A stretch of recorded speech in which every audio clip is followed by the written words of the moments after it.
Hi und willkommen Musik- und Technikfreunde, mein Name ist Chris und du schaust gerade meine Videoreihe GarageBand Step by Step, wie du von einem Anfänger zu einem Profi-User wirst. In diesem Video zeige ich dir weitere Instrumente. Bei der Pipa kannst du wie bei der Gitarre die Saiten zupfen sowie schieben oder auch alle Saiten bespielen, indem du zum Beispiel mit der linken Hand die Grifftabelle bedienst und rechts bei dem hellen Fleck darüber streichst. Bei diesem Symbol kannst du die Tremolo-Funktion aktivieren. Links langsam, rechts schnell. Und wie bei den anderen Instrumenten kannst du auch hier in den Smart-Modus wechseln oder das Griffbrett in Skalen einteilen. Bei Erhu ist es so wie bei der Geige, nur dass du mehrere Anspielmöglichkeiten hast. Hier einen kurzen Triller. Hiermit spielst du einen Tremolo. Wenn du den Finger nach oben schiebst, wird er schneller. Mit dem Pferdekopf animierst du ein Pferd. Und hiermit kannst du den Klang mit einem Vibrato versehen. Links dezent und rechts stark. Bei Koto kannst du die Töne ähnlich wie bei der Gitarre schieben, indem du den Finger nach links oder rechts bewegst nach dem Anspielen.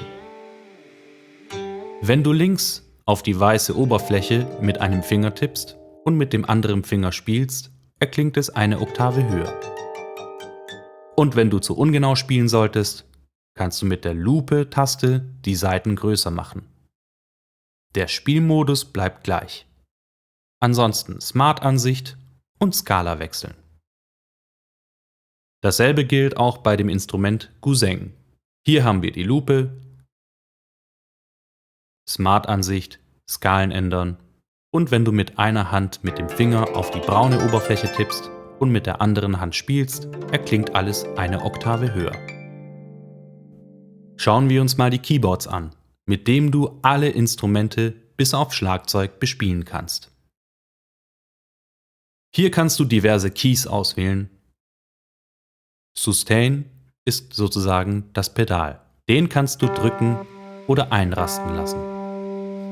Bei Arpeggiator werden die Töne je nachdem, welche Einstellung du wählst, in der entsprechenden Reihenfolge oder durcheinander gespielt.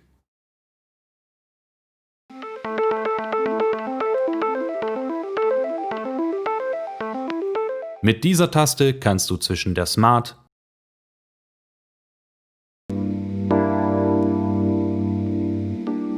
und Note-Ansicht wechseln. Hier links kannst du die Höhe oder Tiefe bestimmen, indem deine Keys erklingen sollen. Drückst du auf die Zahl, gelangst du wieder auf die Ausgangsposition. Glissando bedeutet, dass die Tasten fest positioniert sind, wenn du mit dem Finger drüber streichst. Mit Scrollen kannst du die Tastatur verschieben. Mit Skala-Funktion solltest du bereits schon vertraut sein. Wenn nicht, schaue dir das zweite Tutorial an, wo ich näher darauf eingehe. Hier kannst du die Tastenansicht oder Funktion ändern. Mit Anschlag bedeutet, je nachdem, wie fest du auf das iPad oder iPhone tippst, wird es leise oder laut erklingen. Ziehst du den oberen Regler nach unten, wird es leise erklingen, wenn du stark drückst. Ziehst du den unteren nach oben, wird alles laut erklingen, egal wie sanft du tippst. Mit Keyboard-Steuerung schaltest du den Glissando- oder Scroll-Modus aus. Ich rate dir aber, den anzulassen. Dazu komme ich aber gleich. Alle Keys haben so gut wie unterschiedliche Ansichten und Funktionen. Du kannst das Instrument wechseln, indem du auf das Bild klickst. Bei den meisten Instrumenten, sei es ob es die klassischen sind, wie Orgel, Electric Piano oder die klassischen Synthesizer, findest du Regler zum Verstellen deines Klanges. Diese werden ebenfalls aufgezeichnet, wenn du sie während einer Aufnahme verstellst. Du kannst auch bei manchen den Klang verändern, indem du die Taste spielst und den Finger nach oben schiebst. Daher schadet es nicht, die Keyboard-Steuerung eingeschaltet zu haben. Bei Alchemy-Synthesizern findest du eine Riesenauswahl an Sounds, die du noch weiter gestalten kannst. Dazu musst du hier auf eine leere Fläche tippen und dann nach links verschieben.